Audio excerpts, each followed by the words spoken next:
خانقاہ ربانیہ نقشبندیہ روحانی معالج پیر مفتی احسن محمود نقشبندی صاحب۔ بسم اللہ الرحمن الرحیم۔ سامعین گرامی قدر، جہاں پر غیبت کرنا شریعت نے حرام اور گناہ قرار دیا ہے، وہاں پر شریعت نے ہمیں بعض مواقع میں اس کی اجازت بھی عطا فرمائی ہے۔ یاد رکھیے، بعض موقع ایسے ہیں جہاں پر غیبت کرنا جائز ہے، اور بعض موقع ایسے جہاں پہ غیبت کرنا واجب ہے، ضروری ہے۔ یعنی ایسے مواقع پہ اگر آپ غیبت نہیں کریں گے تو گناہگار ہوں گے۔ تو اس لیے اللہ نے بڑی ہمارے لیے آسانی رکھی ہے۔ اب جیسے کہ آپ کو کسی کے بارے میں معلوم ہے کہ یہ آدمی شریر آدمی ہے اور یہ لوگوں کو اس کا شر پہنچتا ہے اور اس کے شر کی وجہ سے لوگوں کو نقصان ہوتا ہے، تو آپ کو چاہیے کہ آپ لوگوں کو اس کے بارے میں باخبر کریں، متنبہ کر دیں کہ بھائی یہ فلانا آدمی ہے، اگر آپ اس کے پاس جائیں گے تو اس کے شر سے آپ کو نقصان پہنچے گا۔ جیسے حدیث پاک میں آتا ہے، ایک مرتبہ اما عائشہ صدیقہ رضی اللہ تعالی عنہ حضور پاک صلی اللہ علیہ وسلم کے بعد تشریف فرما تھی، تو اتنے میں ایک دور سے آدمی آ رہا تھا، تو آپ صلی اللہ علیہ وسلم نے اس آدمی کو دیکھ کر فرمایا کہ اپنے قبیلے کا برا آدمی آ رہا ہے، اپنے قبیلے کا برا شخص آ رہا ہے۔ تو جیسے ہی وہ آیا، اما عائشہ فرماتی میں فوراً سنبھل کے ایک طرف ہو کر بیٹھ گئی، وہ حضور پاک صلی اللہ علیہ وسلم کے پاس آ کر بیٹھا، تو آپ صلی اللہ علیہ وسلم نے بڑے نرم لہجے سے اس سے بات کی۔ تو اس کے بعد جو واپس چلا گیا تو اماں پوچھنے لگی، حضور آپ نے تو مجھے فرمایا تھا کہ اپنے قبیلے کا بہت برا آدمی ہے، بڑا برا انسان ہے، اس کے باوجود آپ نے اپنے ہی انداز کے مطابق اس سے نرم لہجے سے گفتگو فرمائی، کوئی آپ نے سختی نہ فرمائی۔ تو آپ صلی اللہ علیہ وسلم نے فرمایا، بسا اوقات ان کے شر سے بچنے کے لیے ان کے ساتھ نرم لہجہ اختیار کرنا پڑتا ہے۔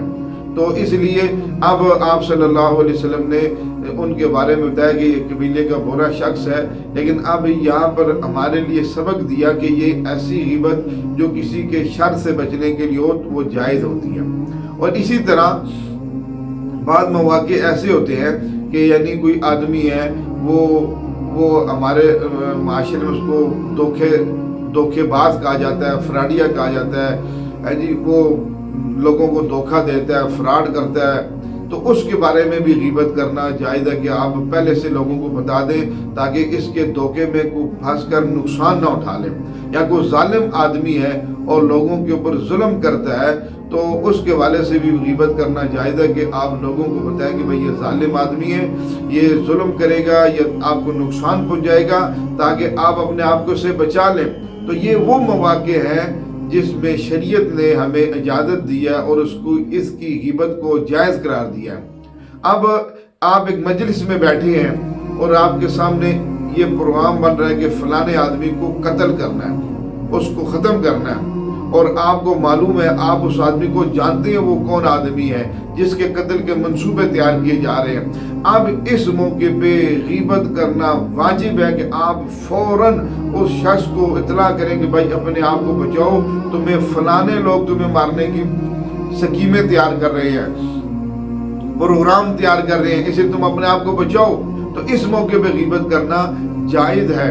تو یہ وہ مواقع آپ کے سامنے عرض کی ہیں جن کی غیبت کرنا جائز ہے اور بعض واجب ہے۔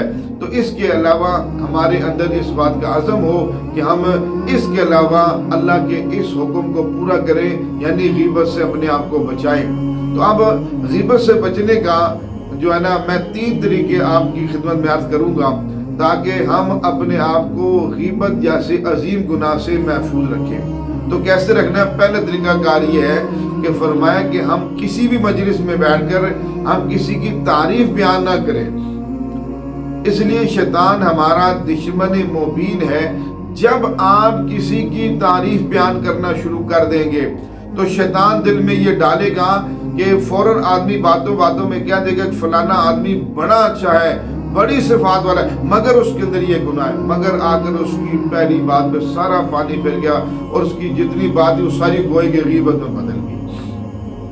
تو اس لیے پہلا طریقہ کار یہ کہ ہم اپنی مجلسوں کے اندر کسی کی تعریفوں کو بیان نہ کریں، کیونکہ تعریفوں کے بعد فوراً غیبت شروع ہو جاتی ہے۔ دوسرا بچنے کا طریقہ یہ کہ اگر ہماری مجلس میں کوئی غیبت کا عنوان شروع ہو گیا تو فوراً موضوع بدل دیں اور اس سے ہٹ جائیں کہ نہیں آپ یہ غیبت ہو رہی ہے، آپ جو ہے نا دوسری بات کریں، آپ کسی کی بات نہ کریں، فوراً اس کو بدل کر اپنے دوسرے موضوع کی طرف چلے جائیں۔ اور تیسرا طریقہ غیبت سے بچنے کا یہ ہے کہ آدمی اللہ پاک کی بارگاہ میں دعا کرے کہ یا اللہ پاک یہ بہت بڑا گناہ ہے، مجھے اس گناہ سے بچنے کی توفیق نصیب فرما۔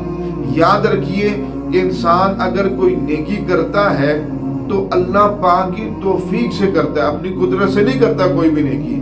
اگر کوئی آدمی گناہ سے بچتا ہے تو وہ بھی اللہ پاک کی توفیق سے بچتا ہے، اللہ پاک ہی گناہ سے بچاتے ہیں۔ تو یہ ہمارے لیے کہ ہم ضروری ہے ہم اس بارے میں دعا کرتے رہیں کہ اللہ یہ غیبت کرنا بہت بڑا گناہ ہے۔ آپ نے قرآن کے اندر اس کی مذمت بیان فرمائی، حضور پاک صلی اللہ تبارک و تعالی علیہ وسلم نے احادیث کے اندر کی مذمت فرمائی، یا اللہ تو مجھے اس گناہ سے بچا لے اور اس گناہ سے مجھے محفوظ رکھ۔ تو انشاءاللہ جب آپ عزم کر لیں گے اور ان غیبت کے جو بچنے کے طریقہ کار ہیں اس کے اوپر عمل کرتے رہیں گے، انشاءاللہ اللہ جل شانہ آپ کو اس عظیم گناہ سے محفوظ رکھیں گے۔ دعائیں اللہ پاک کی بارگاہ میں اللہ جل شانہ مجھے بھی، میرے سامعین کو، میرے ناظرین کو اس عظیم گناہ سے بچنے کی موت تک توفیق نصیب فرما دے۔ وآخر دعوانا ان الحمدللہ رب العالمین۔ ہمارے ہاں جادو، جنات، بندش اور نظر بد کا شافی علاج قرآن و سنت کی روشنی میں کیا جاتا ہے۔